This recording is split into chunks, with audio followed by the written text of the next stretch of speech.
अस्सलाम वालेकुम, मैं हूं शेख मोहम्मद यूसुफ। आप देख रहे हैं यूसुफ कुक एंड खाना। आज मैं आपके सामने साबित माश और गोश्त की रेसिपी लेकर हाजिर हो गया हूं। उम्मीद करता हूं कि इंशाल्लाह आपको पसंद आएगी। तो चलो अपनी रेसिपी की शुरुआत करते हैं। तो ये आधा किलो मैंने गोश्त लिया है, इसलिए मैंने छोटी बोटी करवाई है। ये बीफ का गोश्त है, बगैर हड्डी के, बोनलेस है। ये एक प्याली माश है, इनको मैंने 2 घंटे के लिए भिगो के रखा था। साबित माश है ये ब्लैक वाले। प्याज है हमारे बारीक काटे हुए। तो ये 2 प्याज ने, एक वो है, एक ये दूसरा मैंने काटा हुआ है इस तरह का। ये 2 टमाटर मैंने लिए, उसकी पेस्ट बनाई है। उसके बाद ये काली मिर्च आधी टीस्पून, ये धनिया पाउडर है 1 टीस्पून, ये कसूरी मेथी है 1 टेबल स्पून, ये गरम मसाला है 1 टीस्पून, ये ज़ीरा है आधी टीस्पून, ये नमक है 1 टीस्पून, ये मिर्च है 1 टीस्पून, ये हल्दी 1 टीस्पून, ये लहसुन की पेस्ट है, ये अदरक की पेस्ट 1 टेबल स्पून है, और ये 1 टेबल स्पून सब्ज मिर्च है। कुकर ऊपर रख दिया है, इसमें ऑयल डालने लगा हूँ। आप अपने हिसाब से डाल सकते हैं। ये तकरीबन मैं 3 टेबल स्पून के अंदाजे से डाल रहा हूँ। चूल्हा मैंने जला दिया है। जैसे मेरा ऑयल गर्म होता है तो सबसे पहले हम गोश्त डालेंगे। बिस्मिल्लाहिर्रहमानिर्रहीम। गोश्त को हम अच्छी तरह भूनेंगे, फिर हम इसको इससे निकाल लेंगे। दिखाते हैं आपको भून के अच्छी तरह। ये गोश्त हमारा हो गया, हम इसको निकाल लेते हैं। इसी बर्तन में वापस निकालेंगे जिसमें हमने रखा हुआ था।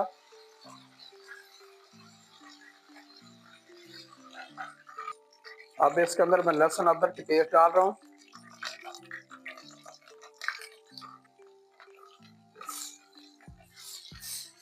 इसको अच्छी तरह हम भूनेंगे।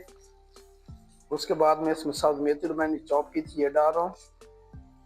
उसके बाद लाल मिर्च डाल रहा हूँ, हल्दी डाल रहा हूँ, नमक डाल रहा हूँ, धनिया पाउडर डाल दिया मैंने, जीरा पाउडर डाल दिया है।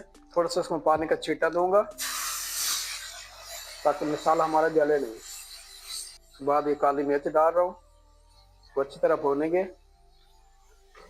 अब देख सकते हैं मसाला हमारा भून गया, खुशबू अच्छी आ रही, ऑयल ऊपर आ गया है। उसके बाद मैं टमाटर की पेस्ट डाल रहा हूँ।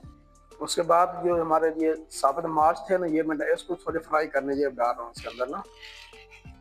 इसको हम अच्छी तरह भूनेंगे ताकि थोड़े से रोस्ट हो जाएं। बहुत ही मज़े की ये रेसिपी है, इंशाल्लाह आप बनाएं, आपको पसंद आएगी। इसके बाद मैं अब ये गोश्त डाल रहा हूँ जो मैंने ब्राउन करके रखा हुआ था, सेयर करके। इसको अच्छी तरह मिक्स करेंगे। उसके बाद जो मैंने प्याज ये मोटा मोटा काटा हुआ था ना, 4 टुकड़े किए हुए थे इसके प्याज के, ये डाल रहा हूँ। तो अच्छी तरह मिक्स करेंगे। उसके बाद इसके अंदर मैं कसूरी मेथी डाल रहा हूँ। बाद ये मैं गरम मसाला डाल रहा हूँ। इसको अच्छी तरह भूनेंगे। उसके बाद ये मैं 1 मग भर के इसके अंदर पानी का डाल रहा हूँ।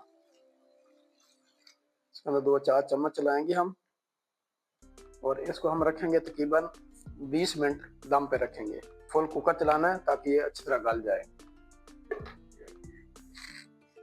जी नाज़रीन, इसको मैंने 20 मिनट रखा है। आप देख सकते हैं अच्छी तरह ये दाल भी गल गई, हमारा जो मार्च थे साबित वो भी गल गए, और गोश्त भी अच्छी तरह गल गया। अब हम इसको ग्राइंड करेंगे। तो 2 तरीके हैं, एक तो ये है इससे भी आप कर सकते हैं, और एक ये मेरे पास मशीन है, मैं इससे करूँगा, हमारा टाइम बच जाएगा।